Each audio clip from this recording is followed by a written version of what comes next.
Well, this is different, isn't it? Hi, I'm Susie. I'm one of the crystal creatives here in the Bluestreak Crystals studio, and today we're going to show you how to turn a lip bag like this into a blinged lip bag like this. This lip bag that we purchased off the internet has this lovely shiny faux leather patent surface. Now, textures like this can be a bit tricky to glue rhinestones onto, and the trick with this is to sand it down, creating a key for the glue to stick to. People who work in DIY do this too. It's like sanding down the furniture before you paint it. Same method applies with glue and rhinestones.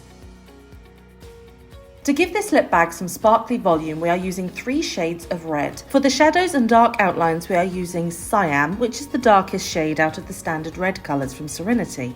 For the mid-tone, we are using light Siam, which is that post-box Father Christmas red that you are used to seeing all over the place at Valentine's and Christmas.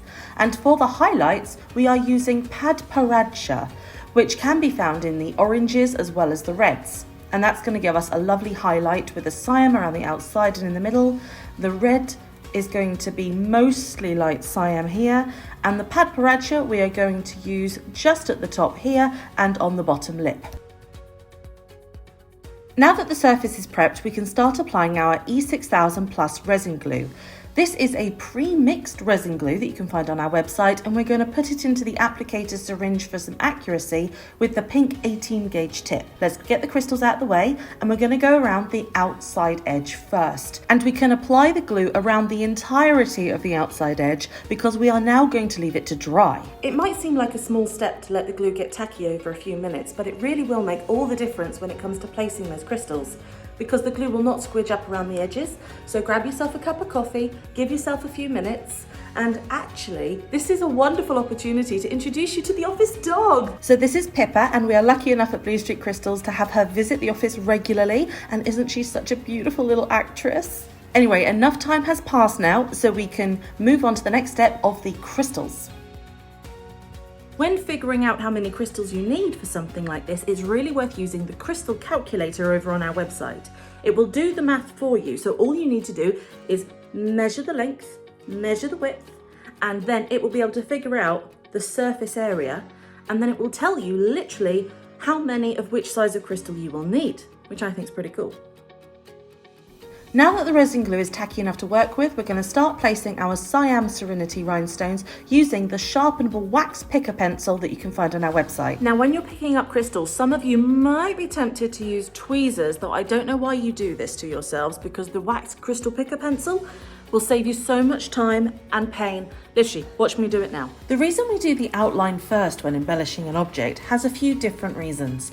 Firstly, if it's a 3-dimensional object like this lip bag, the crystals can slide with resin glue. And you can imagine how that would become a bit of a problem if all of your crystals started sliding off one of the edges and you can't do anything to prevent it because there's nothing stopping the crystals from sliding. But now that we have applied that outer edge of rhinestones and left that glue to fully set, we are now able to apply a larger quantity of this E6000 Plus resin glue and start filling in the shape, confident in the knowledge that if crystals do try to slip, they're going to get stopped by that barrier that is the first line of crystals we place down. The outer edge is also good to do first because people will notice a messy edge before they notice a little irregularity in the sizes or spacing within the embellishment. We can move on to the light Siam now because we're filling in the majority of the lip, and we are just going to work our way in concentric rows, and I like to start in the middle here because this will be a focus point of interest and it will guarantee that the embellishment can be more or less symmetrical. Also, the amount of resin glue I have placed down is something I've established as a bit of experience. I know I can cover that much surface area with embellishment before that glue is going to fully set.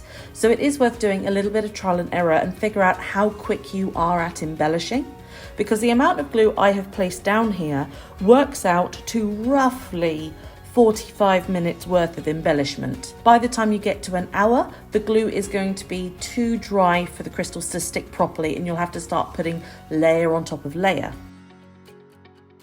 It's worth knowing that there are a few different embellishment styles that you could choose to use, and it will vary depending on the shape that you're filling.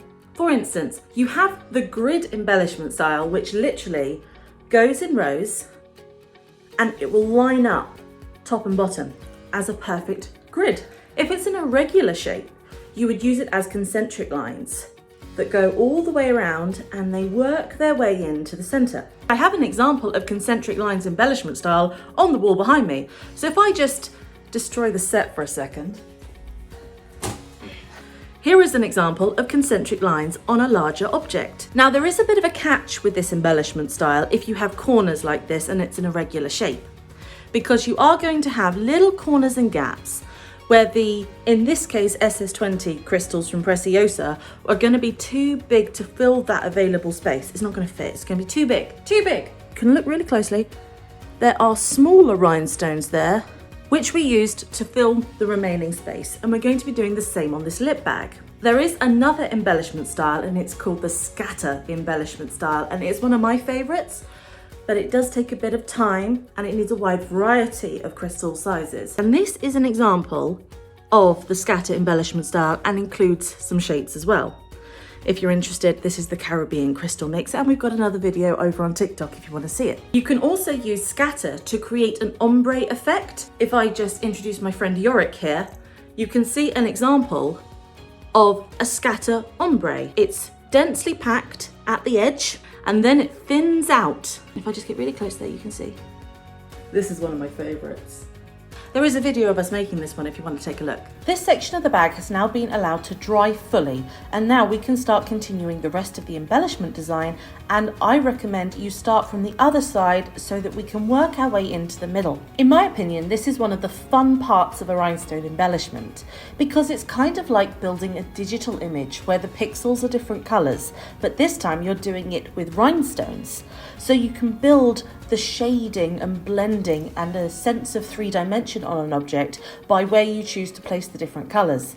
Like you can see here, as I turn this lip bag round, you can already start to see how it's going to look plump. And now it's a case of filling in the remaining space.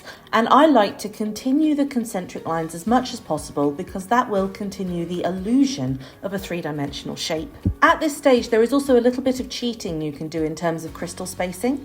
If you have a little bit more room than you need, you can spread the crystals out slightly. But when you can't do that, at this point, it's worth leaving those gaps. So you can see I've left a few at this point. We'll be filling those in later with smaller crystals. It is worth knowing that with larger embellishments like the one on this scale, it is going to take time to do properly and neatly. So if you have a special occasion in mind for your blinged object, it's worth giving yourself enough time to do it, because you don't want to have a beautifully done patch of embellishment over here and then an absolute mess over here just because you ran out of time. So this really is a labour of love. You wouldn't expect a knitted jumper to be churned out in 20 minutes. And this has a similar level of commitment to it. So give yourself the time, enjoy the process. That way you will have something to show for it at the end that you can be truly proud of. And people will ask you, where did you buy that thing? And you can say, I made it myself with a few crystals from Bluestreak Crystals. Now we can continue the rhinestone embellishment onto the lower lip. And for this, I'm going to crank the speed a little bit so you can see how this rhinestone embellishment will grow over time. And this is where it starts to become truly satisfying. Notice how at this point I am swapping between the colours as needed to maintain that pixel art effect. The Padparadscha, once again, is the highlight. The Siam is the low light, and the light Siam forms the middle. Do keep an eye on your wax picker pencil because it can gradually get blunt over use, so sharpen it as and when you need to, because that precision tip is going to help you a lot in maintaining the quality of your embellishment. Don't worry about any of the wax getting onto the crystals while you're embellishing, because that can be wiped off at the end. Something that cannot be wiped off at the end, however, is any excess resin glue. If you do find you end up getting messy with the resin glue towards the end, because you can sometimes put more glue than you need to because you're thinking you're being quick, if you do that, you need to start playing with isopropyl alcohol to dilute and remove the resin glue,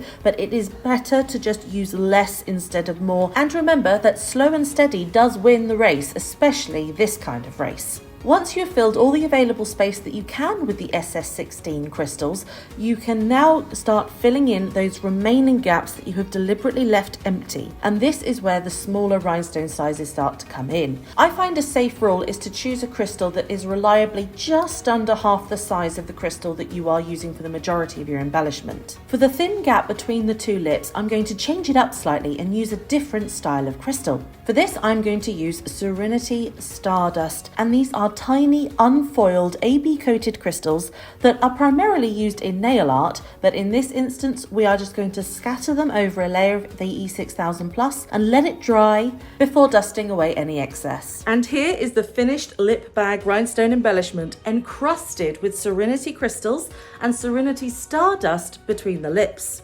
We hope you've enjoyed this embellishment tutorial, and I hope you've enjoyed this shiny new style of YouTube content.